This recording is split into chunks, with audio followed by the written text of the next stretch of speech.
Hay personas dentro de cada sociedad que no tienen los mismos privilegios que otros, ¿vale? Más o menos. O subordinados, quiero decir, si tú eres el dueño de una empresa, no sé si ninguno de los presentes lo es, lo pongo en duda, ¿no? Pero bueno, en el caso de que algún día lo lleguemos a ser, si Dios quiere, vamos a tener a personas bajo nuestro poder, ¿no? O nuestro mando, o incluso en la jerarquía de la empresa en la que estemos ya tenemos a gente debajo de nuestro mando. Y en muchos casos nos olvidamos, por el hecho de la autoridad, que esas personas tienen unos derechos sobre nosotros y que el Islam nos hace responsables por la forma en la que cumplamos con esos derechos, ¿vale? El versículo que os voy a leer ahora está en Suratul Baqara y tiene algo muy interesante, que es que cuando los musulmanes llegaron a Medina hubo un cambio de qibla, ¿vale? Es decir, los musulmanes rezaban hacia Jerusalén, igual que los judíos de la ciudad de Medina. Pero básicamente aquí se dividió quiénes seguían al profeta de quienes se dedicaban a jugar a dos bandas, y se cambió la dirección de la oración.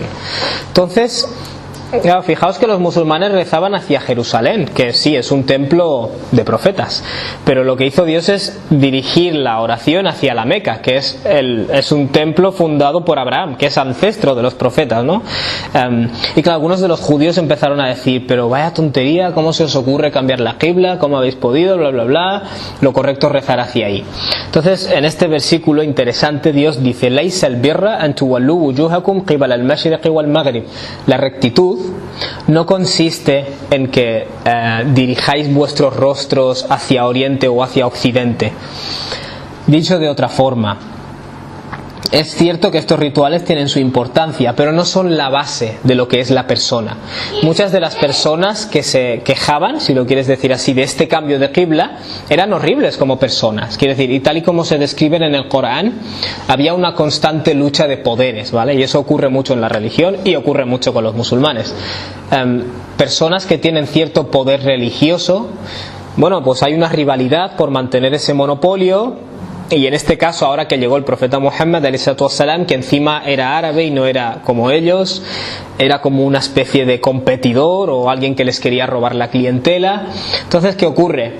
Dios dice, la rectitud realmente no está en estas formalidades solo, ¿vale? Si te tienes que girar hacia aquí o hacia aquí. No es para tanto, ¿vale? No os pongáis histéricos, básicamente. Yo esto lo traduciría de la siguiente forma, dirigiéndome a los musulmanes. La rectitud no consiste en que cuando rezas pongas las manos aquí o aquí o aquí, ¿vale? Porque hay gente que es así. Por ejemplo, el hecho de poner las manos aquí, porque he visto algunos artículos bastante fanáticos de gente que dice, bueno, hay un hadith que pone esto así, que hay que poner las manos así, por tanto el que lo niega está negando la sunna, bla bla bla. Y a esa persona le diría, la rectitud no consiste en que las pongas aquí o aquí, ¿vale? Lo que quiere decir es que no hagamos de estas cosas la base de la rectitud. Esa persona es realmente religiosa porque lo hace así, o porque se pone así o así. Esa no es la base de la rectitud, ¿vale? Bueno, aquí básicamente lo que Dios les está diciendo a estas personas es algo similar. No la liéis tanto por el cambio de qibla, porque tenéis problemas mucho más gordos. Vuestras riñas de poder, vuestro racismo, la idea de que sois el pueblo elegido, eso son cosas que tenéis que arreglar primero. Eso os debería preocupar más que la dirección hacia la cual estáis rezando, ¿no? Por tanto, la rectitud no consiste en que te gires hacia el oriente o hacia el occidente. Y luego Dios da una definición de qué es el birr, ¿vale? ¿Qué es el ser un cumplidor de verdad? Walakin al-birra, dice Dios, por el contrario, el birr, la rectitud, el ser cumplidor, man amana billah, es quien cree en Dios, ¿vale? Esto es una estructura muy extraña, ¿vale? Porque lo normal sería decir, la rectitud es creer en Dios. Aquí Dios dice, la rectitud es man amana billah, quien cree en Dios. ¿Por qué creéis que Dios iba a hacer eso? O sea, Dios dice, la rectitud es aquel que cree en Dios. En otras palabras, lo importante es la persona, ¿vale? Lo que tú ¿cómo podríamos decirlo? Lo que tú representas como persona, ¿vale? Dios dice, al-birr man amana billah. La rectitud es la persona que cree en Dios, ¿vale? La rectitud se refleja en la persona. No es un símbolo, ni es una dirección, ni es una prenda, es la persona, ¿vale? En la traducción normalmente no. Por las traducciones que he consultado te pone la rectitud está en quien en aquella persona que cree en Dios. Pero realmente Dios no dice al-birr fi man amana billah, está dentro de la persona que cree en Dios. Realmente lo que Dios dice, la rectitud se personifica, si lo quieres decir así, en la persona que cree en Dios, wal yawmil akhir, y en el último día, wal malaikati wal kitabi wal nabiyyin, y en los ángeles, en la escritura y en los profetas, ¿vale? Y dirás, ¿qué tiene que ver la rectitud con todo esto? En primer lugar, Dios te está diciendo aquí que la buena conducta y la creencia es inseparable, ¿vale? En segundo lugar, la forma en la que Dios lo ordena es el orden de las prioridades, si lo quieres decir así. Lo más importante, o la razón más importante por la que tú puedes hacer algo bueno, es por Dios, ¿vale? Pero luego hay gente que no lo hace por Dios, lo hace solamente por la recompensa, es decir, por recibir una buena recompensa o por miedo al castigo, lo cual ya es aceptable, ¿vale? Porque hay gente que hace las cosas porque están bien o lo hace por Dios, y hay gente que lo hace por el miedo al castigo o porque desea una recompensa, y eso no está mal, ¿vale? Tampoco está mal. ¿Por qué lo digo? Porque si una persona se abstiene de hacer daño a los demás porque no está bien, genial. Pero si otra persona se abstiene de hacer daño a los demás para no llevarse una multa o no acabar en la cárcel, ya está bien. Es decir, parte de la idea detrás de los castigos o las multas es infundir el temor, porque hay personas que solo funcionan así, que es decir, eso hay que entenderlo, y en muchos casos se mezcla, ¿vale? Por tanto, la idea es que tú seas recto, creas en Dios en primer lugar, y luego en el día último, es decir, el día en el que habrá repercusiones, ¿vale? Y luego Dios menciona los ángeles, las escrituras, es decir, los ángeles, la escritura, al-kitab, o el-nabiyyin, y los profetas, ¿vale? Es decir, lo haces por Dios, en segundo lugar lo haces por ganar una recompensa o evitar un castigo, y en tercer lugar porque te están observando, ¿no? Que si lo quieres decir así, aludiendo a los ángeles, o te están grabando. Es decir, cada persona tiene diferentes motivaciones, y aquí Dios lo que hace es un poco incluirlas todas. Y fijaos, este versículo es interesante porque Dios mezcla creencia, práctica, ritual, creencia, práctica, ritual. Ahora añade Dios, wa atal mala ala hubbi, y esa persona entrega o da parte de su riqueza a la hubbi, pese al amor que le tiene dawil qurba, hacia las personas, hacia los familiares, ¿no? Claro, aquí Dios te dice, muy bien, esta persona coge parte de su dinero y lo da, quiere decir, lo da en caridades o lo da en buenas causas, se lo gasta en buenas causas, a la hubbi, pese al amor que le tiene. O sea, esto indica que hay dificultad a la hora de dar dinero. Y el primer grupo al cual Dios menciona es los familiares, que es, quizás podríamos decir que el grupo con el que más cuesta actuar de buenas formas, ¿cuál es? Los familiares, porque les tienes que ver la cara todos los días, ¿no? Entonces, fijaos, por la terminología que Dios está utilizando, te está dando a entender que sí, que a veces cumplir con estas enseñanzas éticas no es fácil, ¿vale? Lo tienes que hacer pese a que hay un instinto tuyo que te dice, no quiero soltar mi dinero, no quiero abrir la cartera, no quiero hacerle el bien a mi hermano, ¿vale? Que estoy harto de verle la cara. Es decir, precisamente en estos casos en los que hay más dificultad, es ahí donde se ve el Islam de la persona.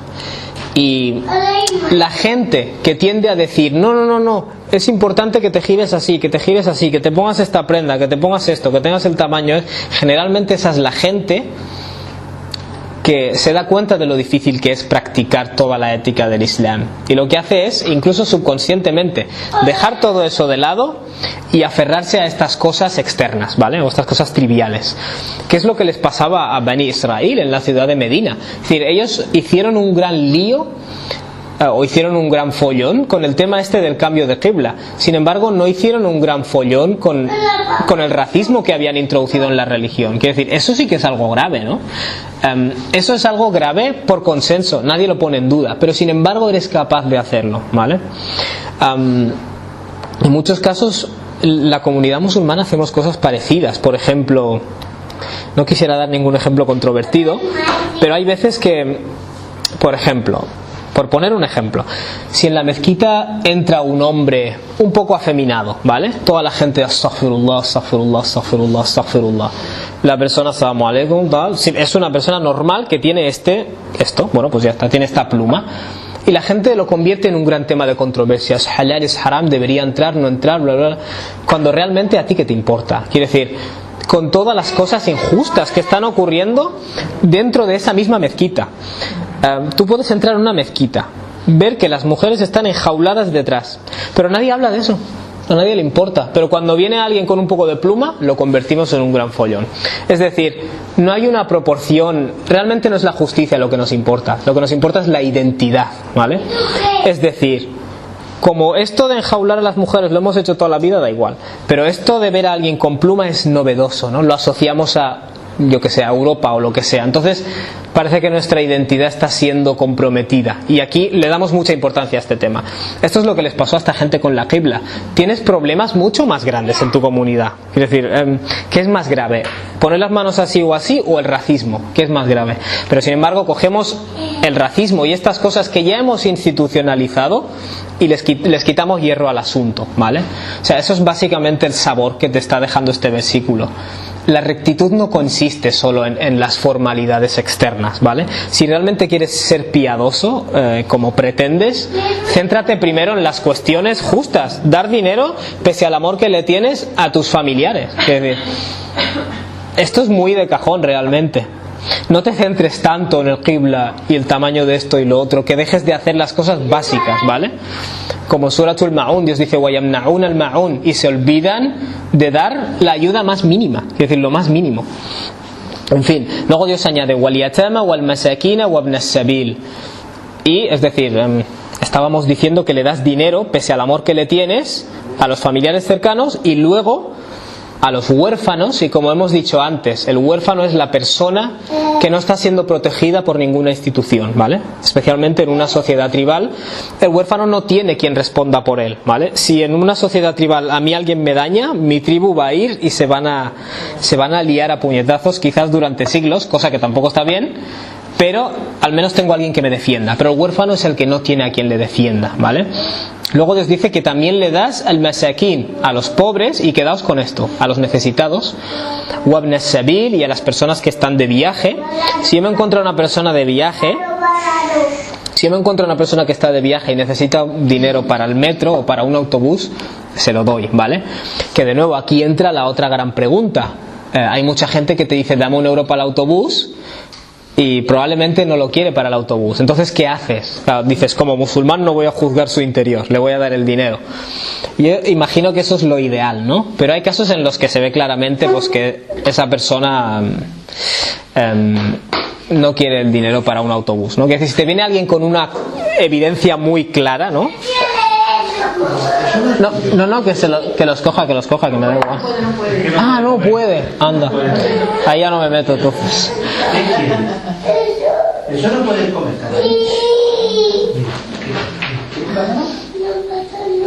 Perdón, yo sigo.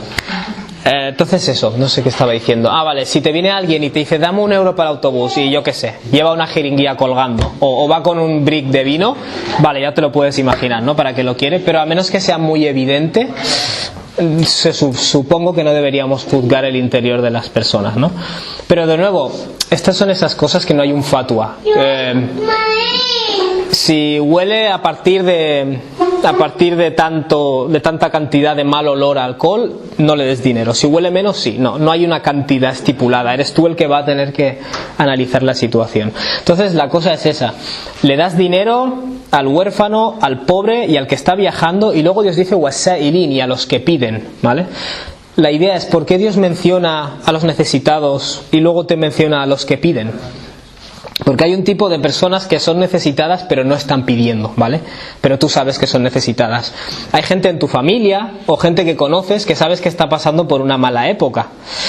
Dios te dice, no esperes a que te pidan. Si tú sabes, y si puedes, claro. Si tú sabes que están pasando por una mala situación, ayúdales, ¿vale? O sea, Dios te menciona a los necesitados y luego te menciona a los que piden, ¿vale? Te los menciona como dos categorías diferentes. Wafir riqab, y a la persona que esté literalmente atada del cuello, ¿no? Es decir, un esclavo en esa época, o una persona que está muy endeudada, imaginando que le puedes ayudar, échale un cable, ¿no? ¿Vale? Básicamente. Y esto son la clase de cosas que mucha gente dice, pues que el Islam me obliga a hacer todo esto, tengo que buscar un huérfano y darle de comer, tengo que buscar un pobre y darle de comer. Y no es eso, sino que en términos generales tú, siempre que puedas, tiene que ser una de tus prioridades ayudar a la gente, ¿vale? Tiene que ser una de tus prioridades. Más prioritario que si las manos están así o así, ¿vale? Porque realmente, incluso si coges todos los hadices sobre las manos, no hay una foto del profeta, ¿vale? Es un poco el hecho de deducir que hacen los sabios de cómo se hacen estas cosas. Quiero decir, no le des una importancia que no tiene. No estoy diciendo que no tenga importancia hacer las cosas bien, como el qibla. Naturalmente, una de las condiciones cuando vas a rezar es dirigirte a la qibla. Pero en una comunidad en la que tienen un profeta delante y le están rechazando con la idea de que no es de su misma raza, por ejemplo, tienes problemas mucho más gordos en tu ideología que si tienes que dirigirte hacia aquí o hacia aquí, ¿vale? Esa es la idea. Entonces, luego Dios añade: wa aqama as-salata wa ata az-zakah. Y esas personas establecen la oración y dan el zakah. Fijaos que hemos dicho que Dios nos menciona primero unas creencias, luego nos menciona el buen trato a la gente y luego nos menciona los rituales, ¿vale? Dios no ha dicho el que cree en Dios reza y hace el bien. Ha dicho el que cree en Dios hace el bien y luego reza y paga el zakah. O sea, en este versículo parece que está colocando el buen trato a la creación incluso antes que los rituales. O sea, en este versículo particularmente está organizado así, ¿vale? Y luego te dice wa ata zakah, y da el zakah. ¿Qué es el zakah? El zakah es una forma de caridad. Es una forma de caridad, eso sí, si lo quieres decir así, estipulada y fijada, ¿vale? Todo lo que Dios te estaba hablando antes eran caridades aparte de los rituales, ¿vale? Aparte de los rituales. Y luego Dios dice: wal mufuna bi ahdihim idha ahadu. Y los que son cumplidores con sus pactos desde el momento que los firman, ¿no? O que entran en ellos, ¿no? Desde el momento que entras en un pacto eres cumplidor. Aparte del significado de esto, una cuestión lingüística. Dios nos está hablando siempre en forma verbal. Da a los pobres, da a los necesitados. Aqama as-salah, establece la oración, paga la caridad, ¿no? Zakah. Y luego nos dice wal mufuna bi ahdihim, y los que son cumplidores. O sea, ha pasado de usar verbos a utilizar un sustantivo. Dios no ha dicho el que cumple con sus pactos, ahora ha dicho el que es los cumplidores, si lo quieres decir así, los cumplidores con sus pactos. Recuerdo de la otra vez que os comenté el por qué, pero ¿alguien se acuerda de por qué? ¿Cuál es la diferencia entre un verbo y un sustantivo? Si es una característica que define a la persona. Exactamente, sí, exactamente. La diferencia entre ser un bailarín, la diferencia entre bailar y ser un bailarín, ¿vale? No es lo mismo decir aprecio a las personas que han bailado que decir aprecio a los bailarines, ¿vale? El bailarín es el que se dedica a ello. Dios te está hablando de una serie de cosas con verbos y de repente te dice el que es cumplidor con sus pactos y ahora utiliza un sustantivo, ¿vale? Tú no siempre vas a poder dar caridad, como hemos dicho, no siempre vas a tener el dinero para ayudar, pero no obstante, ser cumplidor es algo que no cuesta dinero y lo puedes ser siempre. Nadie tiene una excusa para decir no tenía dinero para ser cumplidor, no tenías dinero para llegar a tiempo a tu trabajo, para dejar la faena bien hecha, para tratar bien a tu familia. Cuando hablamos de pactos en el Islam, por cierto, prácticamente todas tus relaciones son pactos, ¿vale? Podríamos incluso traducirlo como relaciones. Yo tengo una relación con mis hijos, entre comillas es un pacto. Mi hijo tiene el derecho a que yo le eduque, el derecho a que le trate bien, mi mujer tiene el derecho a que yo la trate bien, mis padres tienen unos derechos sobre mí, a que yo pues sea cumplidor con ellos y les trate con ihsan, les trate de forma bella. Por tanto es como un pacto con unas condiciones, entre comillas, ¿vale? De cara a mis compañeros de trabajo, de cara al resto de seres humanos, por el simple hecho de ser seres humanos. Cuando Dios habla de cumplir con pactos, es uno de esos conceptos islámicos súper amplios, ¿vale? De nuevo, aplica a todo. Entonces tienes que ser cumplidor con las responsabilidades que tienes, básicamente, si lo quieres decir de esa forma. Y aquí ya no es como dar caridades, que se utiliza un verbo, aquí ahora se está utilizando un sustantivo. Aquí ya no tienes la excusa de decir no tenía suficiente para llegar a fin de... no tenía suficiente para tratar bien a mis padres. No existe esa excusa. Y luego Dios añade was-sabirina fil ba'sa'i wad-dharra, las personas que son pacientes o perseverantes en las situaciones fáciles y en las situaciones difíciles, wahina al-ba's, y en medio de la violencia, no en medio de la batalla, es decir, en medio de situaciones extremas. Claro, fijaos que Dios ha usado verbos, luego ha dicho al-mufuna, los que cumplen. Y ahora no ha dicho as-sabiruna, los pacientes, ahora ha dicho as-sabirina. Y en árabe, cuando tú haces esto, sin haber una preposición delante, que sería la causa normal, es porque la estás subrayando aún más, ¿vale?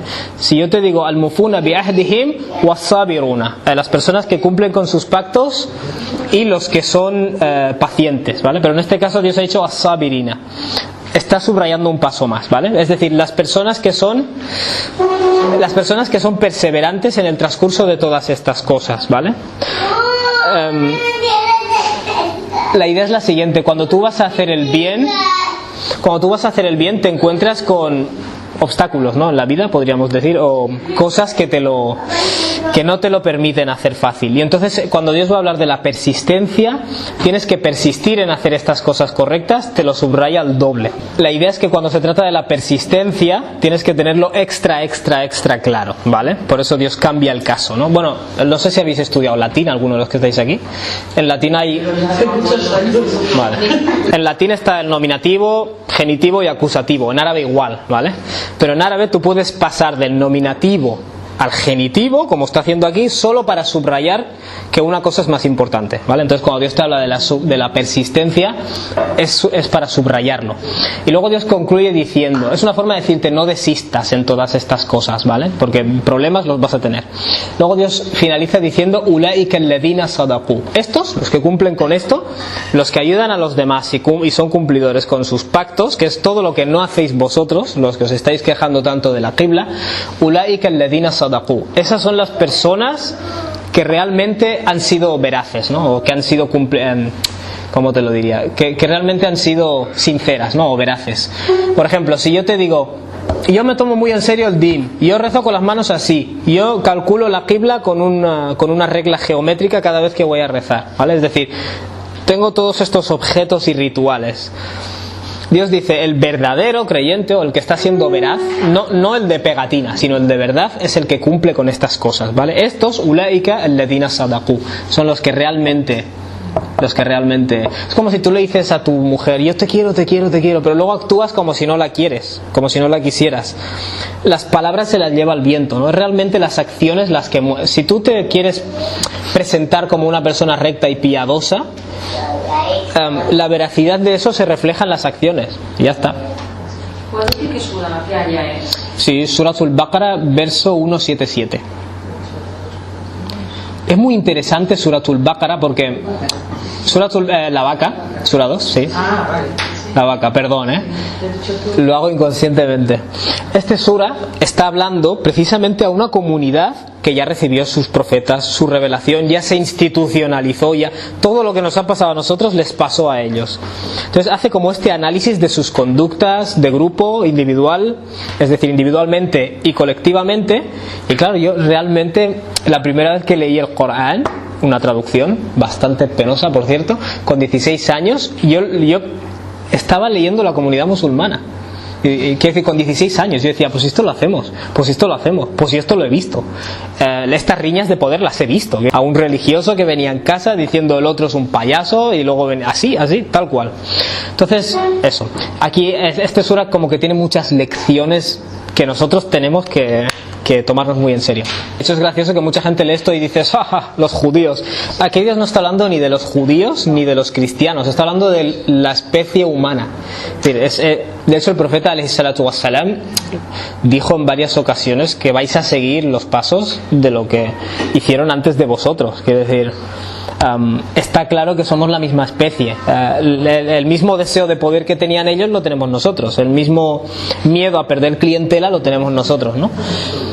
Y luego Dios concluye, wa ulaika humul muttaqun, y estas son las personas que realmente tienen presente a Dios, ¿vale? Las personas que tienen taqwa.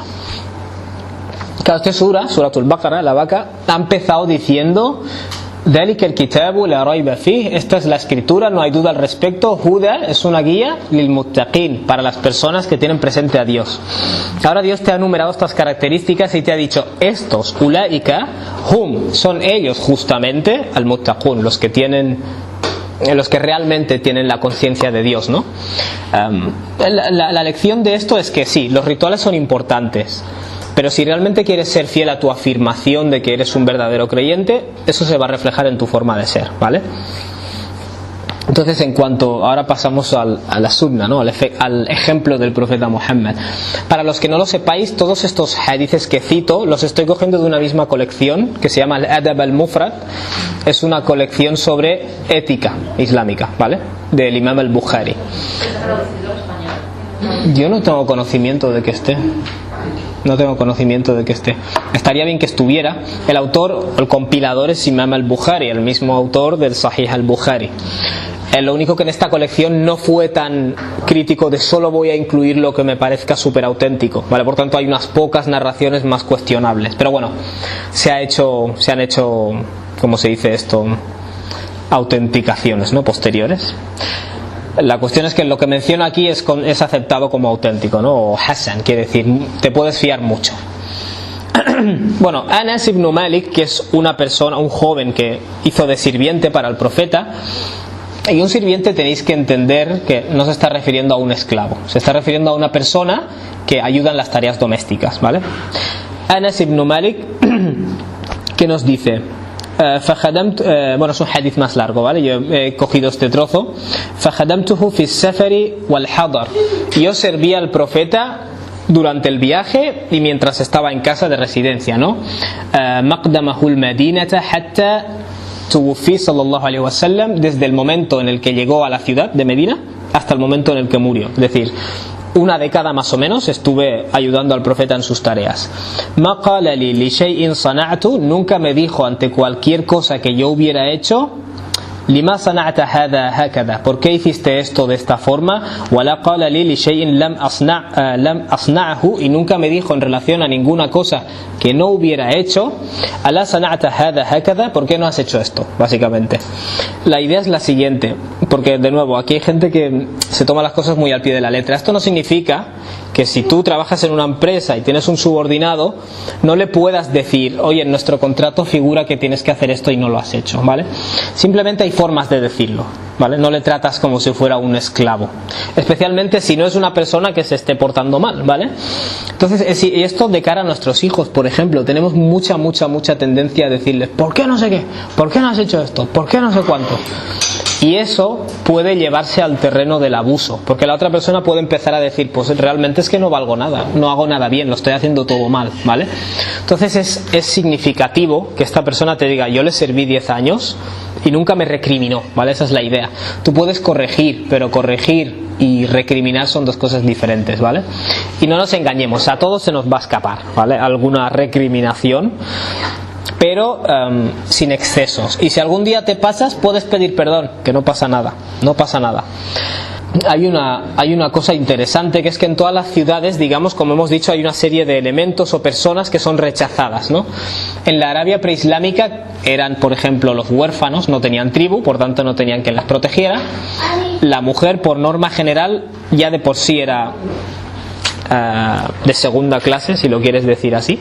Y Abu Huraira nos menciona que el profeta alayhi salatu wassalam dijo, as-sa'i ala al-armala, la persona que se esfuerza en relación a las viudas o al masakin y los necesitados. Cuando hablamos de viudas, de nuevo, aquí en esta sociedad tú piensas, la gente que defiende a las viudas no necesitan a priori ninguna defensa social, ¿no? Podríamos decir. Pero en muchas sociedades hasta hoy en día, desafortunadamente, una mujer enviudada o una mujer que ya ha estado casada se ve como algo que ya ha estado usado, ¿no? Si lo quieres decir de alguna forma. O incluso una mujer divorciada le resulta muy difícil volver a casarse, ¿vale? ¿Por qué? Porque ya, bueno, es parte de esa mentalidad patriarcal que está muy arraigada, de que si la mujer es un objeto, una mujer que ya ha estado usada es de segunda clase, ¿vale? Es desagradable, pero desafortunadamente en muchas sociedades es así. Por eso veremos que en muchos hadices el profeta habla de defender al necesitado, al de esto y a la viuda. ¿Por qué? Porque en esa sociedad está estigmatizada, ¿vale? Por ejemplo, vemos otros hadices, no se nos habla del viudo. El profeta no nos dice quien defenda a los viudos, porque los viudos no necesitan ninguna defensa. Lo mismo los niños. El profeta dice, quien cuide a 2 niñas tal y cual hasta que lleguen a cierta edad, Dios le garantiza el paraíso. No se nos dice lo mismo de los niños varones. ¿Por qué? Porque en esa sociedad la gente quiere tener hijos varones, pero no quiere tener hijas. Por tanto, el profeta resalta esa parte de la sociedad que está siendo despreciada, ¿vale? la persona que se esfuerza, nos dice el profeta, en ayudar a las viudas y a los necesitados, que el mujahid fi sabilillah es como la persona que lucha en la causa de Dios. O sea, fijaos de nuevo, se nos está comparando un comportamiento ético con un ritual. Encima un ritual que decimos, esto es lo máximo, ¿no? Luego añade, وَكَالَّذِي يَصُومُ النَّهَارَ وَيَقُومُ اللَّيْلِ, y es equivalente a la persona que ayuna durante el día y reza por la noche, ¿no? Permanece en pie rezando por la noche. Es decir, si tú tienes a una persona que hace el jihad, ¿vale? El jihad de una causa justa, y luego tienes a otra persona que reza y ayuna, y luego tienes a otra persona que cumple con lo justo, pero luego ayuda a los pobres o ayuda a las viudas, o en la sociedad en la que vive, cualquiera que sea el grupo discriminado o marginalizado o despreciado, esa persona que ayuda a ese grupo, en lo que a Dios se refiere es lo mismo. Un incidente en una noche del Tarawih, un niño en la mezquita dijo: estamos aquí perdiendo el tiempo. Un niño de 8 años o así. ¿Cómo traes a un niño de 8 años que no entiende nada y le haces estar 2 horas seguidas de pie, inclinándose y postrándose, de pie, inclinándose y él va a pensar, esto que estoy haciendo es una tontería, estoy haciendo movimientos que no tienen ni pies ni cabeza? O sea, me da la sensación de que no enseñamos al niño. Es como al niño de 5 años hablarle del Dajjal y del infierno. Quiere decir, al niño eso que le importa realmente. Y aparte de que no le importa, es que encima le va a hacer daño, porque le estás hablando, cada vez que le hablas de Dios y del din, le hablas de castigo. Entonces en su mente va a decir, vale, o sea, Dios nos ha creado para quemarnos, por la imagen que me estoy formando. Luego esa persona llega a los 11 años, se vuelve escéptica, entonces decimos, son las influencias del cole, son los kofar, son los ateos. En muchos casos es que no era así como se enseñaban las cosas, ¿vale? ¿Por qué estoy diciendo esto? Si el profeta te está diciendo que defender al paria, ¿no? O defender a la persona marginalizada es equivalente a la lucha en la causa de Dios, ¿por qué no le enseñas a tu hijo con 8 años, en lugar de hacer que esté 2 horas ahí rezando el Tarawih, por qué no le enseñas con 8 años algo que sí puede entender, que es que, por ejemplo, defienda a las personas que sean marginalizadas, por ejemplo, que a veces no te va a hacer caso, pero eso es algo del Islam que él sí entiende, busca algo que es acorde a su edad, ¿vale? Es como lo de hablar del castigo. Lo curioso es que en el Islam, en lo que a Dios se refiere, en el fiqh o en la sharia, como lo quieras decir, el niño no es responsable por sus acciones. La persona no es responsable por sus acciones hasta llegar a la pubertad. Colocamos estos rituales en el lugar más alto y Dios nos dice, hay valores éticos que están encima o que están igual que el jihad. Tanta gente que habla de voy a hacer el jihad. ¿A cuántas personas necesitadas has ayudado? La mayoría de esta gente no han ayudado a nadie en su vida. Quiero decir, primero barre tu casa y luego ya puedes salir a barrer la calle, ¿no? Entre esos muchos hadices que el profeta dice bastante impactantes. A este lo narra Sahl bin Sa'd y menciona que el profeta ﷺ dijo: Ana wa kafilul yatim, yo y la persona que cuida del huérfano. E insisto, esto lo podemos transportar a nuestra experiencia. La persona que cuida de las viudas o de las niñas. Fil jannati hakadha, dice el profeta, en el paraíso estaremos así, con los 2 dedos ajuntados, ¿vale? ¿Qué quiere decir eso? Nosotros pensamos, entrar en el paraíso, estar cerca del profeta, tengo que hacer muchas oraciones, ¿vale? Tengo que hacer muchos rituales. El profeta te está dando una fórmula bastante más fácil. Cuando la gente pisotea a alguien, tú ayudas a ese alguien. Y entonces yo te garantizo que estaremos así, de juntos en el paraíso, ¿vale?